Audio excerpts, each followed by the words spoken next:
À la lecture du livre des Nombres 2, 1 à 34, Nombre 1, 47, il est clair qu'il était obligatoire pour chaque homme des enfants d'Israël de camper sous sa propre bannière, suivant l'emblème de la maison de leur père.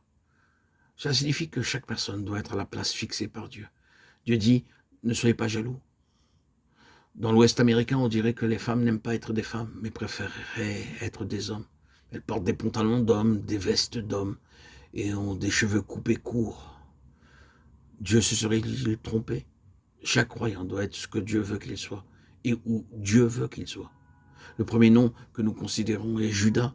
Judas signifie louange.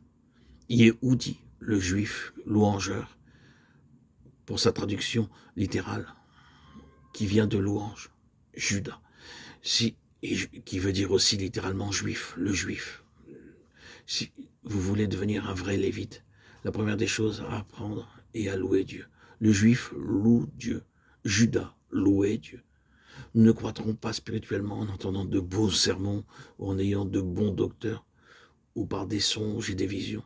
Nous devons louer Dieu du matin jusqu'au soir, lui faire des odas, des louanges. À Londres, il est très difficile de dire bonjour aux gens.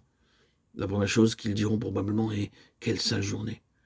Vous ne verrez jamais un homme souriant dire « hello, comment allez-vous » car la première chose qu'ils trouvent à dire est « quelle journée déplorable ».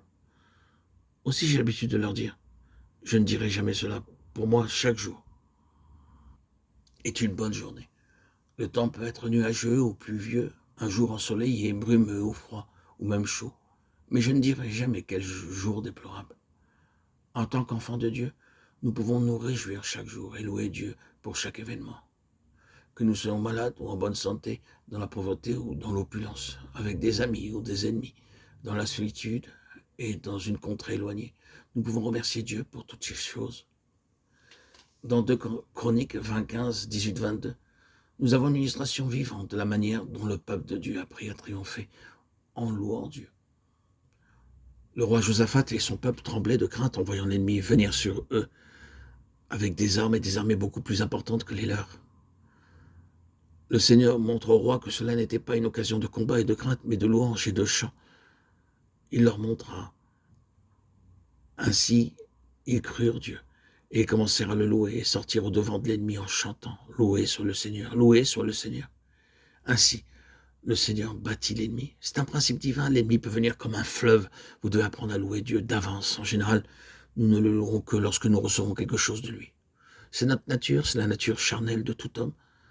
Mais le principe divin, et c'est un principe divin, qu'il faut louer Dieu.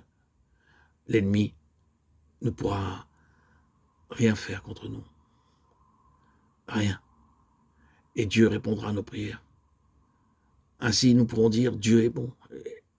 Et lorsqu'il tarde à répondre, nous disons tristement Dieu a oublié. Et nous versons des larmes comme un enfant. C'est une erreur. Il nous faut louer Dieu et savoir que son intervention est imminente. Si elle ne vient pas, c'est que la réponse n'est pas celle-là et qu'il faut subir l'épreuve. Il est possible que Dieu nous éprouve pendant quelque temps, mais sachez-le, Dieu ne nous oublie pas. Il nous fait passer par de telles expériences afin de nous apprendre à le louer. Le louer le matin, le louer à midi et le soir, et le louer dans toutes les circonstances et toutes les épreuves. Il est fidèle et miséricordieux et ne nous fera jamais défaut.